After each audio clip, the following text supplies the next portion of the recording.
जर तो येशूला सोडत नाही तर तो आम्हाला पण सोडणार नाही, याची खात्री आम्हाला बाळगता आली पाहिजे. बरं, परीक्षा तरी कसली होणार आहे? जसं येशूला भूक लागली, 40 दिवस त्यानं उपवास केले, अरण्यामध्ये आत्मा त्याला घेऊन गेला आणि परीक्षक तिथं आला. लक्षात ठेवा, जास्त तुम्ही जीवन जगताना तुमच्या शरीराची परीक्षा करण्यात येणार आहे. तुमचं शरीर, तुमचं जगणं कशासाठी आहे? या 5.5-6 फुटाच्या शरीरासाठी तुमचं जगणं. आणि आम्ही पाहतो हे शरीर एक दिवशी मातीला जाऊन मिळणार आहे. आणि आत्म्याचं काय? या शरीरासाठी एवढं काबाड कष्ट, त्याला भाकर पाहिजे, त्याला वस्त्र पाहिजे, त्याला चांगलं निजायला घर पाहिजे आणि सगळी धावपळ त्याच्यासाठी. परत तुम्हाला तुमच्या शरीराची काळजी नाही, तुम्हाला तुमच्या लेकरांची काळजी, त्यांच्या शरीराची काळजी, पत्नीची काळजी, परिवारातल्या लोकांची काळजी. पण एक आंतरिक मनुष्य आहे, या आंतरिक मनुष्याला जी भाकर लागते आणि त्याला जगावंसं वाटतं, त्याला ताकदवान, त्याला बलवान बनावंसं वाटतं, परंतु या आत्मिक मनुष्याची काळजी करणारे लोक या जगामध्ये आम्हाला दिसत नाही. फार कमी लोक आहेत. येशू ख्रिस्ताच्या बाबतीमध्ये लुसिफरला माहिती होतं 40 दिवस उपवास केल्यामुळं आता त्याची भुकेची गरज आहे. आणि तो परीक्षक या येशू समोर येतो आणि त्याला म्हणतो, धोंड्याच्या भाकरी करून खाण्याची आज्ञा कर, तुझ्यामध्ये पावर आहे, तुझ्यामध्ये सामर्थ्य आहे, आणि या सामर्थ्याच्या द्वारे तू जर बोललास तर धोंड्याच्या भाकरी तयार होतील. एक चमत्कार. या चमत्कारासाठी त्याला चॅलेंज केलं गेलेलं आहे. या पृथ्वी तलावर राहताना आम्हाला माहितीये सैतान आमच्या परिवारामध्ये, आमच्या जीवनामध्ये रोज हेच आव्हान घेऊन येत असतो, रोज हे चॅलेंज. तू प्रार्थना कर, तुझ्या गरजा पूर्ण व्हायला पाहिजे. आणि कित्येक वेळा आमच्या गरजांसाठी आम्ही दिवस रात्र प्रार्थना करतो, पण वचनानुसार ती आमची गरज नसती. जसं येशू ख्रिस्तानं या सैतानाला, त्यानं वचन घेऊन आला आणि येशूनं त्याला वचनानंच उत्तर दिलं. मनुष्य केवळ भाकरी नव्हे तर देवाच्या मुखातनं निघणाऱ्या शब्दानं, वचनानं जगेल. देवाचं वचन आम्हाला जगण्यासाठी आवश्यक आहे.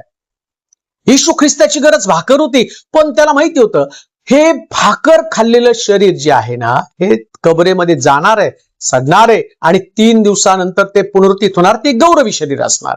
आता येशू ख्रिस्ताच्या शरीराला सडण्याचा अनुभव देवानं येऊ दिला नाही, पण मानवी शरीर जे तुमचं आणि माझं शरीर, हे शरीर मात्र सडणार आहे. आता सडणाऱ्या शरीराची एवढी काळजी, आणि जो आत्मा अनंतकालिक जीवन, अनंतकालिक विसावा, ज्या चोराला तो म्हटलं, आज माझ्याबरोबर सुखलोकात असशील, सुखलोकामध्ये किंवा अधोलोकामध्ये जाणाऱ्या आत्म्या संबंधानं आम्हाला देवाच्या वचनाची गरज आहे. ते आम्ही कधी जाणूनच घेत नाही. आमचं सारं लक्ष या पृथ्वी तलावरती असणाऱ्या देहाकडं, आमच्या देहाकडं, आमच्या प्रिय लोकांच्या देहाकडं, सगळी धावपळ त्याच्यासाठी. पण येशू ख्रिस्तानं ज्या पद्धतीनं या परीक्षकाला तोंड दिलं आणि वचन काढून त्याला सांगितलं, आमची गरज भाकर नव्हे, कारण भाकरी संबंधानं बायबल सांगतं तुम्ही आपल्या पित्याकडे मागा, हे आमच्या स्वर्गातील बापा तुझं नाम पवित्र मानलं जाऊ, तुझं राज्य जसं स्वर्गात तसं पृथ्वीवर तुझ्या इच्छेप्रमाणे, आमची रोजची भाकर आज आमचते. येशूकडे प्रार्थना करा, भाकर तो देणारच आहे. कोणाला सुद्धा उपाशी त्यानं ठेवलं नाही. तो आकाशातले पाखरांकडे पहा, पेरीत नाही, कातीत नाही, देव त्यांच्या गरजा पूर्ण करतो. अहो तुम्ही माणूस आहात, मानव आहात, देवानं आपल्या हातानं तुम्हाला घडवलेलं आहे. आणि सगळ्यात महत्वाची गोष्ट, तुमच्या उद्धारासाठी, तुमच्या तारणासाठी, तुम्हाला या संकटातनं बाहेर काढण्यासाठी आपल्या पुत्राला त्यानं कुसावरती दिलं. आणि शास्त्रामध्ये हे लिहिलं, ज्यानं पुत्र दिला तो बाकीच्या गोष्टी तुम्हाला देणार नाही का? मग ज्या गोष्टी तुम्हाला मिळणार आहे, तो अरे रानामध्ये फुलणारं गवत, त्या गवताला शलमोन राजापेक्षा सुंदर पोशाख देवानं दिलेला आहे. मग देवाला तुमची काळजी नाही, देवाला तुमच्या लेकरांची काळजी नाही. पण प्रॉब्लेम असा आहे, आम्ही शरीराची काळजी करतो, पण देवाच्या मुखातनं निघणाऱ्या वचनाच्या द्वारे जो आमचा जगण्याचा स्त्रोत आहे, जगण्याचा स्त्रोत आहे. तुम्हाला माहिती का, जेव्हा इस्रायल लोकांना देवानं मिस्रातनं बाहेर काढलं, त्यांच्यासमोर सगळ्यात मोठा प्रश्न भाकरीचा होता. आता यांना तिथं भाकर मिळत होती मिस्रामध्ये, पण यांची भाकर कष्टाची भाकर होती, घाम गाळावं लागत होतं. आणि आम्ही पाहतो की जेव्हा या मिस्रातनं हे लोक बाहेर पडले, तर देवानं त्यांची इतकी सुंदर काळजी केली. देवदूत खातात तो स्वर्गीय मान्ना या पृथ्वी तलावर देवानं दवाच्या रूपानं पाठवला.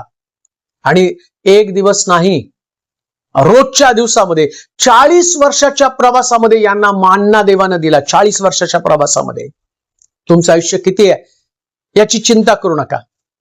हा तुमचा विश्वास असला पाहिजे की प्रभूचं वचन जे जसं यहुदी लोकांना या मोशेच्या द्वारे देवाने सांगितलं, हे मिसर सोडा आणि जिथं उपासना करायचं तो 3 दिवसाचा प्रवास कनानात तुम्हाला जायचंय. लक्षात ठेवा, मिशन आमचं कनान, मिशन आमचं स्वर्ग आहे. या पृथ्वी तलावर बायबल सांगतो तुम्ही या जगाचे नागरिक नाही, तुमचं नागरिकत्व स्वर्गीय नागरिकत्व आहे, स्वर्गीय नागरिकत्व. आणि म्हणून जगताना फक्त तुमच्या देहाचीच काळजी करत बसू नका. देवाच्या मुखातलं निघणारा प्रत्येक वचन, या वचनावर तुमचा विश्वास असला पाहिजे. जगण्यासाठी वचनाची गरज आहे. पुत्राबरोबर सगळे आशीर्वाद प्रभू आम्हाला देणार आहे. जीवन देणार आहे, तारण देणार आहे, उद्धार देणार आहे, नोकरी देणार आहे, लेकरं देणार आहे, शरीरातल्या प्रत्येक अवयवाला तो आरोग्य देणार आहे. तुम्हाला घर, तुमची गाडीची गरज, सगळ्या गरजा देव पूर्ण करणार, सगळ्या गरजा. कधीच काळजी करू नका. मला आठवतं एक संदेश मी असाच एका मीटिंगला पुण्यामध्ये असताना दिला. पुण्यामध्ये ती सभा होती. त्या सभेमध्ये अतिशय प्रभावी असा संदेश झाला की देवाच्या देण्याविषयी बोलत असताना मी तुम्हाला जाणून बुजून ती गोष्ट सांगू इच्छितो. का तर तुमचा देवाच्या वचनावर विश्वास असला पाहिजे. आणि त्या संदेशामध्ये देण्याविषयी मी पुष्कळ गोष्टी शिकवल्या. आणि मग मला पण ओझं आलं, तर मी सुद्धा माझं पाकिट सगळं काढलं आणि दान पात्रामध्ये टाकून दिलं. म्हणलं नाही, प्रभूच्या वचनावर विश्वास ठेवायचा. बरं, ज्यावेळेस मी ते दान पात्रामध्ये पाकिट टाकलं, त्यास येताना माझ्याकडचे पैसे नाही, जातानाचे जे पैसे होते, म्हणजे जाताना आता डिझेलला, गाडीला डिझेलला, पेट्रोलला पैसे लागणार होते, ते पैसे पण पाकिटात होते. आता मी लोकांना शिकवलं, नाही, प्रभूवरती आम्हाला अवलंबून राहायचं, देवाच्या वचनावरती आम्हाला अवलंबून राहायचं. मग आता मी शिकवतो आणि मला ते प्रॅक्टिकल करायला जमत नाही, मग मला कसं काय देवाच्या वचनाचा अनुभव येणार आहे? मग मी काय केलं, सगळं पाकिट टाकून दिले. आणि मग त्या ठिकाणामध्ये एक तरुण मुलगा होता की त्याला गाडीची गरज होती आणि त्याच्या मेहुणानं त्याला डाऊन पेमेंटसाठी काहीतरी 8,000 रुपये काहीतरी दिले. आता मला एक्झॅक्ट आकडा आठवत नाही, पण 8,000च्या आसपास काहीतरी रक्कम होती.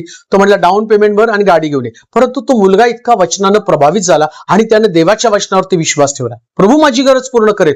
आणि त्याने डाऊन पेमेंटचे सगळे पैसे त्या दानकोशामध्ये, ऑफरिंग मध्ये टाकले. मीटिंग मध्ये जी मीटिंग होती त्या मीटिंग मध्ये ऑफरिंग मध्ये टाकलं. आता प्रश्न उपस्थित होतो, तुम्ही जगणार तर देवाच्या वचनावर का तुम्ही तुमच्या उपलब्ध गोष्टीवर? म्हणजे तुमची जी भाकर आहे त्याचं डाऊन पेमेंट ही त्याची भाकर आहे.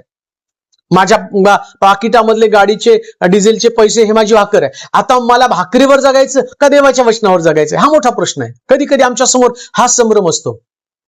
येशू ख्रिस्तानं जेव्हा शिष्य जेव्हा येशूकडे आले आणि त्यांनी सांगितलं, गेली 4 दिवस झाली लोक आपल्या पाठीमागे फिरत आहेत, उपाशी आहेत, त्यांचा जीव कासावीस झालेला आहे, प्रभू ते भुकेने व्याकुळ झालेले आहेत, त्यांची काळजी कर, त्यांना भाकर, डोंगरावरती भाकरी नाहीयेत. त्यास येशू म्हटला, तुम्ही यांना भाकरी द्या. ऐका, तुम्ही यांना भाकरी द्या.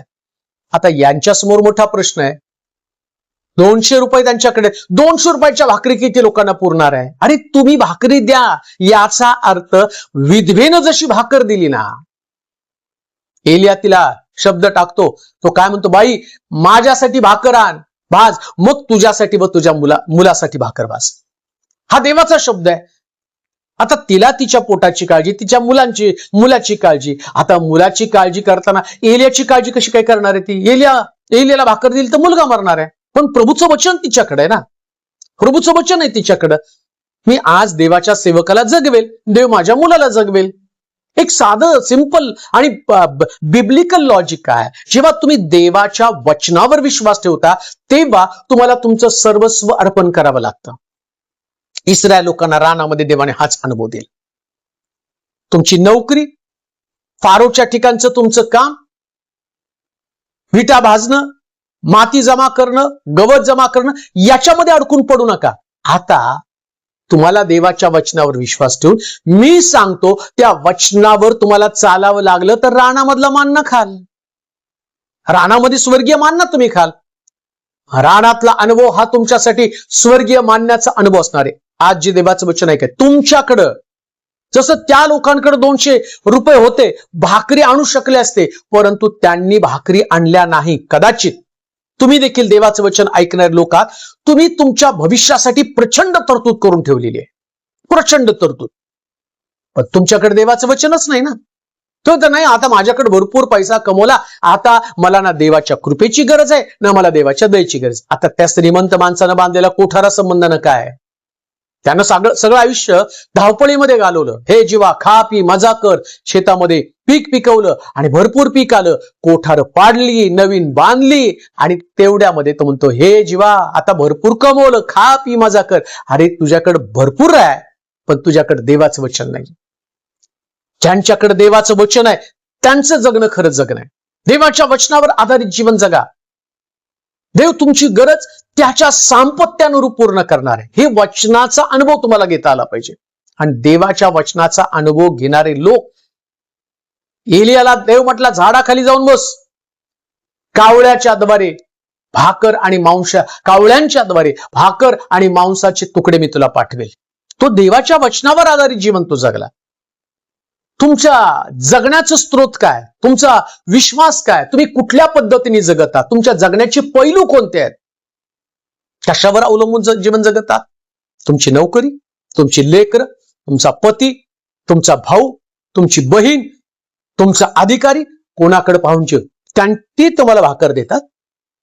अरे त्या मनुष्याला देवानं सांगितलं, ज्यानं कोठार पाडून बांधली, देव आज तुझा आत्मा तुझ्यापासून काढून घेणार आहे. आता कोठार कोणाची आहेत? काय त्या भाकरीचा फायदा झाला? एवढे कोठारामध्ये धान्य साठवलं, एवढ्या भाकरी त्याच्याकडे असणार आहे, आता फायदा काय? आज तुझा आत्मा काढून घेतला तर? अहो तेच प्रश्न तुम्हाला आज देव विचारत आहे. एवढं सगळं जमवलंय आणि आत्मा काढून घेतला. श्रीमंत माणसाची श्रीमंती त्याला स्वर्गात नाही घेऊन जाऊ शकली. श्रीमंत होता पृथ्वी तलावर, ख्याली खुशालीचं जीवन जगला, मीपणामध्ये जीवन, स्वार्थी जीवन जगला. मला जगायचंय, मला सगळ्या गोष्टीची आवश्यकता आहे, मला हवंय या मीपणानं लोकांना एवढं वेड करून टाकलेलं आहे की त्यांना देवाच्या वचनापेक्षा स्वत्वामध्ये जगणं किंवा स्वतःमध्ये जगणं त्यांनी पसंत केलेलं आहे.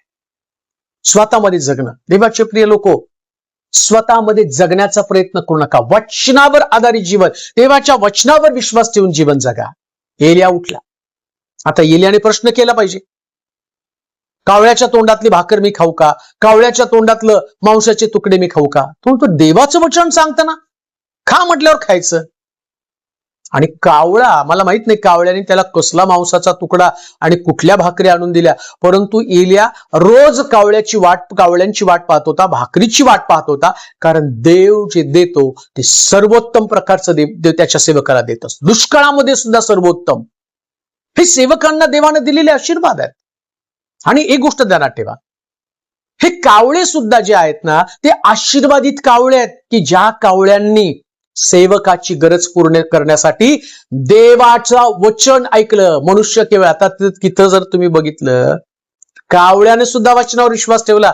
कावळ्याची पण गरज आहे भाकर आणि मांसाचा तुकडा, पण प्रभूनं तिथं शब्द पाठवला होता एलियासच्या संबंधाने, कावळ्यांच्या द्वारे मी तुझी गरज भागवेल.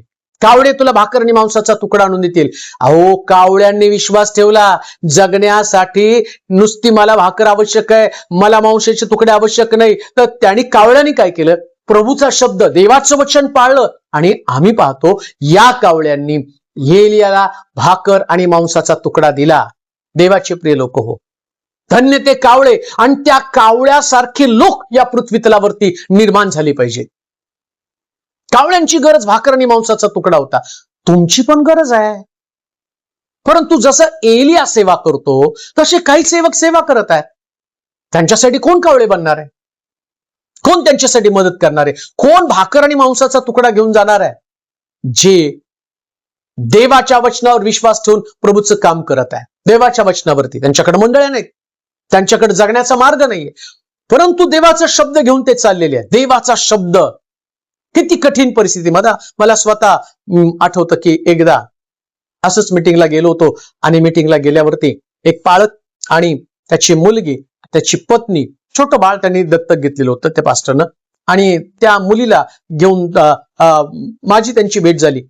आणि त्या पालकानं काय केलं, बिस्किटचा पुडा सोबत घेऊन आले होते.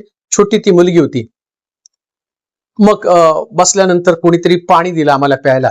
मग या पालकानं पहिले ते पाणी घेतलं आणि पाण्यामध्ये बिस्किट बुडवलं आणि पोरीला चारलं. आणि मी अवाकपणे त्यांच्याकडे पाहिलं. मग पालक साहेब, तुम्ही पाण्यात कसं काय बिस्किट ते म्हटले रोजचं आहे, हे सेवा करायला निघालेलं आहे, अजून मंडळी स्थापन नाहीये, गरज कोण भागवणार आहे?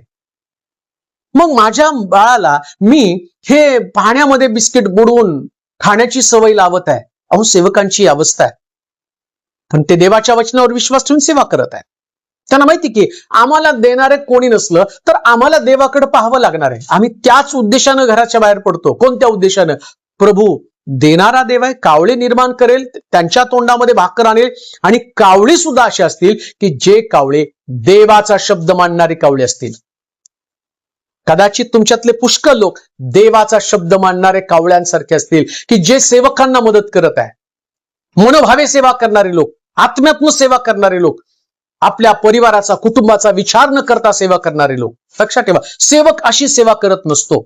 तो प्रभूचं वचन, कॉलिंग, पाचारण, देवाचा आवाज ऐकून तो निघालेला असतो.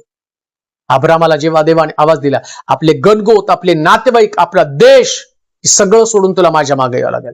माझा स्वतःचा अनुभव, जेव्हा प्रभूनं मला आवाज दिला, माझं एमकॉम पर्यंत चांगलं शिक्षण, हिरो होंडा कंपनीचा माझ्याकडे कॉल होता आणि चांगलं डिस्टिंक्शन मध्ये एमकॉम कंप्लीट केलेला व्यक्ती होतो. परंतु जेव्हा प्रभूने मला आवाज दिला, चांगलं अकाउंट्स मॅनेजर म्हणून पुण्यामध्ये एका कंपनीत मी कामाला होतो, परंतु प्रभूचा आवाज ऐकला आणि माझ्या परिवारामध्ये माझे आई धुणं भांड्याचं काम करून जीवन जगत होते, वडील दारू पिणारे होते. अशा कठीण परिस्थितीमध्ये सेवेचा निर्णय घेतला आणि मी सोलापूरमध्ये सेवेसाठी गेलो. 30 वर्ष सेवा तिथं केली.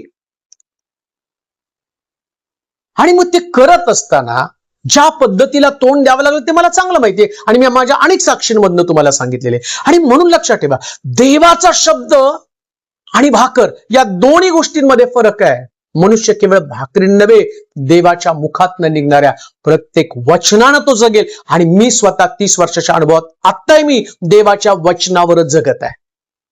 कोणाचा सपोर्ट मी घेत नाही. जे लोक मला मदत करतात आणि देव त्यांना पण आशीर्वादित करतो. आता गेली 6 महिने मी बाहेर आहे सोलापूरमधनं, मंडळीशी संपर्क नाही आणि मी ठेवत पण नाही. मला माहिती माझा पुरवठा माझा देव आहे. पण 6 महिन्यामध्ये देवाने सर्वोत्तम मला दिलेलं आहे.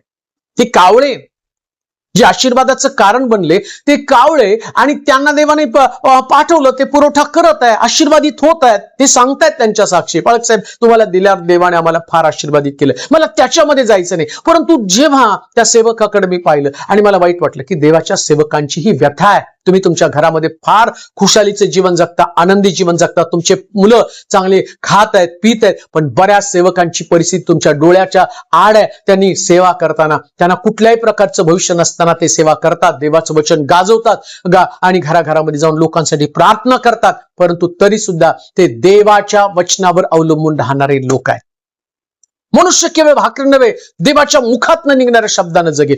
जसं या लोकांकडे 200 रुपयाच्या भाकरी होत्या आणि येशूचा शब्द त्यांच्याकडे होता, पण यांना मोठा प्रश्न पडला, 200 रुपयाच्या भाकरी पुरतील का? मग त्या छोट्या मुलाच्या 5 भाकरी आणि 2 मासे येशूनं दाखवले.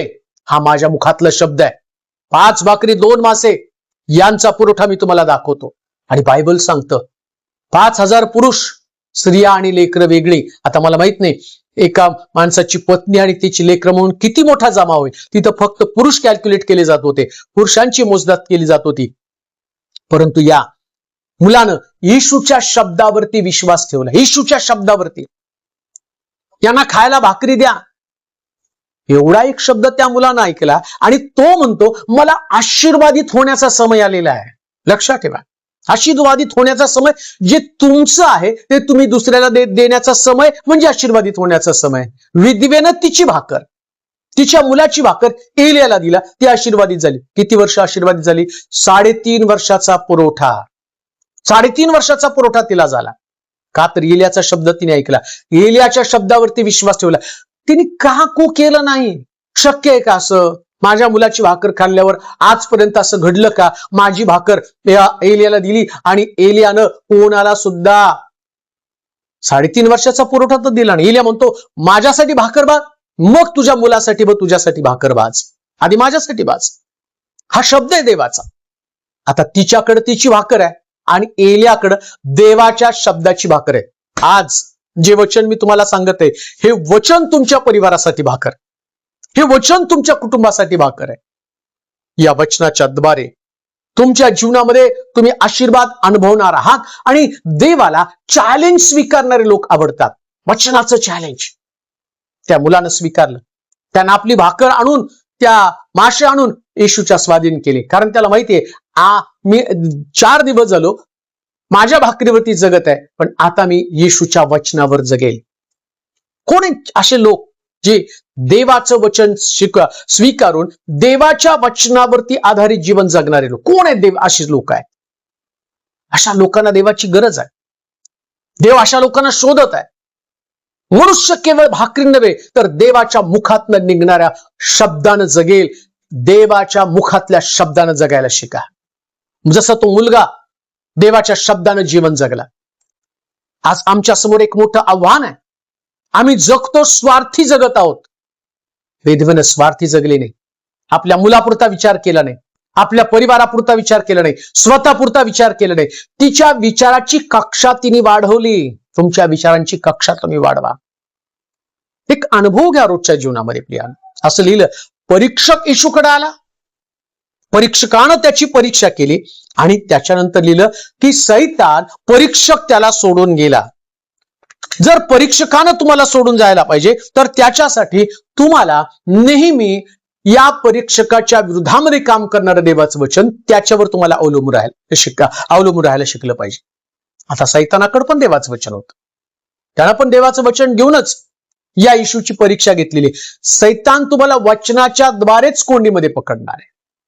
काय करणार आहात तुम्ही? एक अजून वचन वाचा म्हणजे तुम्हाला समजेल, ज्याच्या संबंधाने आपण चर्चा केली होती. आता परत एकदा पहिले राजे 17वा अध्याय आणि त्याचं 1 पासून काही वचन आपण वाचूया. पहिले राजे 17वा अध्याय 1 पासून काही वचन. एलिया तिशबी हा गिलाद येथे उपरा म्हणून राहणाऱ्यापैकी एक होता. तो अहाबास म्हणाला, इस्रायलाचा देव परमेश्वर याच्या हुजुरास मी असतो. त्याच्या जीविताची शपथ वाहून सांगतो. जी वर्ष आता येणार आहे त्यात दहीवर अथवा पाऊस पडणार नाही. हे सर्व माझ्या सांगण्याप्रमाणे होईल. परमेश्वराचे वचन त्याला प्राप्त झाले की येथून निघून पूर्व दिशेत जा. यार्देन समोरच्या कडीत ओहळा नजीक लपून राहा. त्या ओहळाचे पाणी तुला प्यायला मिळेल. आणि मी कावळ्यांना आज्ञा केली आहे ते तुला अन्न पुरवतील. इतकं सुंदर त्या ठिकाणात लिहिलं. त्यानं ओहळाला पण आज्ञा केली. जिथं माझा एलिया बसेल त्या ठिकाणात तुम्हाला जावं लागणार. पाणी वाहत त्या ठिकाणात जावं लागणार. आता मी त्या ओहळाचं पण कौतुक करतो की जो ओहळ देवाचा शब्द ऐकतो. मला कधी कधी प्रश्न पडतो, माणसं ऐकत नाही पण कावळे, नद्या, नाले, डोंगर, वारा सगळं प्रभूचं ऐकतात. ढग सुद्धा प्रभूचं ऐकतात. सूर्य सुद्धा प्रभूचं ऐकतो. यहोशुवाच्या पुस्तकामध्ये तुम्ही पाहाल तर तिथं असं लिहिलं, हे सूर्या गिबोनावरती स्थिर हो, असा शब्द त्या ठिकाणात बोलला गेला. तर एक अख्खा दिवस सूर्य गिबोनावरती स्थिर राहिला. सूर्याने आपली जागा बदलली नाही. देवाचं वचन ते सुद्धा ऐकतात. त्यांना जिवंत राहायचंय. सूर्याला सुद्धा आपलं अस्तित्व टिकवायचंय. कारण प्रभूच्या वचनामध्ये दिलं, सूर्य काळा टिक्कर, चंद्र काळा टिक्कर रक्तासारखा लागेल आणि सूर्य काळा टिक्कर पडला जाईल. सूर्याला पण माहिती त्याची अंतिम त्याचा शेवट कधी होणार आहे आणि त्याचा शेवट पण देवाच्या मुखातनं निघणाऱ्या वचनानंच होणार आहे. मग सूर्य सुद्धा आपल्या अस्तित्वासाठी झगडतो. सूर्य गिबोनावर स्थिर झाला. इकडं करीन त्या ठिकाणचं ओळाचं पाणी एलिया जिथं होता तिथं पोचलं. आणि शास्त्र सांगतं, देव म्हटला कावळ्यांना मी आज्ञा करेल आणि कावळे तुला भाकर आणि मांसाचा तुकडा आणून देतील. मला काल एका तरुणाचा फोन आलता आणि तो कुठल्या तरी कर्नाटक साईडच्या एका गावामध्ये राहतो आणि तो म्हटला, पाळक साहेब, न चुकता अथकपणे तुमचं वचन मी ऐकतो, जातो मी चर्चला, पण तुमच्या वचनानं एक इन्स्पायरेशन मिळतं, एक उत्तेजना मिळते आणि जगण्यासाठी प्रेरणा मिळते आणि सगळे निराशेचे विचार डोक्यातनं निघून जातात.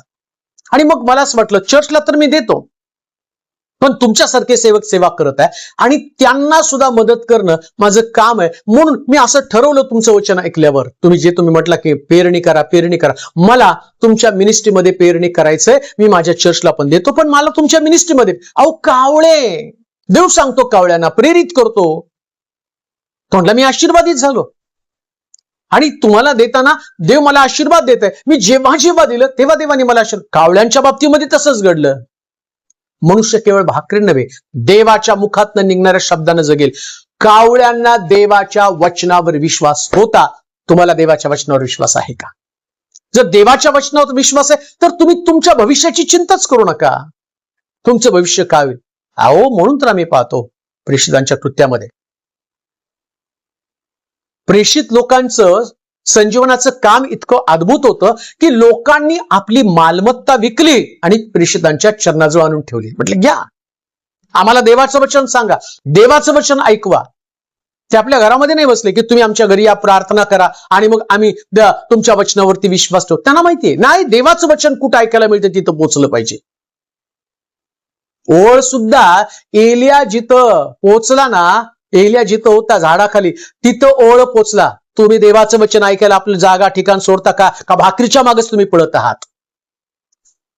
कधी कधी भाकरीच्या मागे इतकी आमची धावपळ असते ना, नाही मग प्रार्थना देवा, किती लोकांना नाही देवाचं वचन ऐकायला नाही, आम्हाला सुट्टी नसती. अहो तुम्ही ओळ नाही हो, तुम्ही ओळ, नाव ओळ आहे त्यांचं, पण ओळ वाहत नाही. जिथं देवाचं वचन आहे तिथं पोहोचत नाही. लक्षात ठेवा, देवाच्या वचनाकडे पोहोचलं पाहिजे, ठिकाण सोडलं पाहिजे. जगण्यासाठी देवाच्या वचनाची नितांत गरज आहे. तुमच्यातली निराशा घालवण्याचं काम करतं, ताजतवानं करण्याचं काम तुम्हाला करतं. एलिया सुद्धा निराश झाला, गुहेमध्ये जाऊन लपून बसला, तेव्हा परमेश्वराचं वचन त्याला प्राप्त झालं असं लिहिलंय. देवाचं वचन, देवाचा आवाज त्याच्या कानावरती पडला. एलियाला सुद्धा देवाच्या वचनाची गरज लागली. काय तुम्ही एलियापेक्षा मोठे आहात का?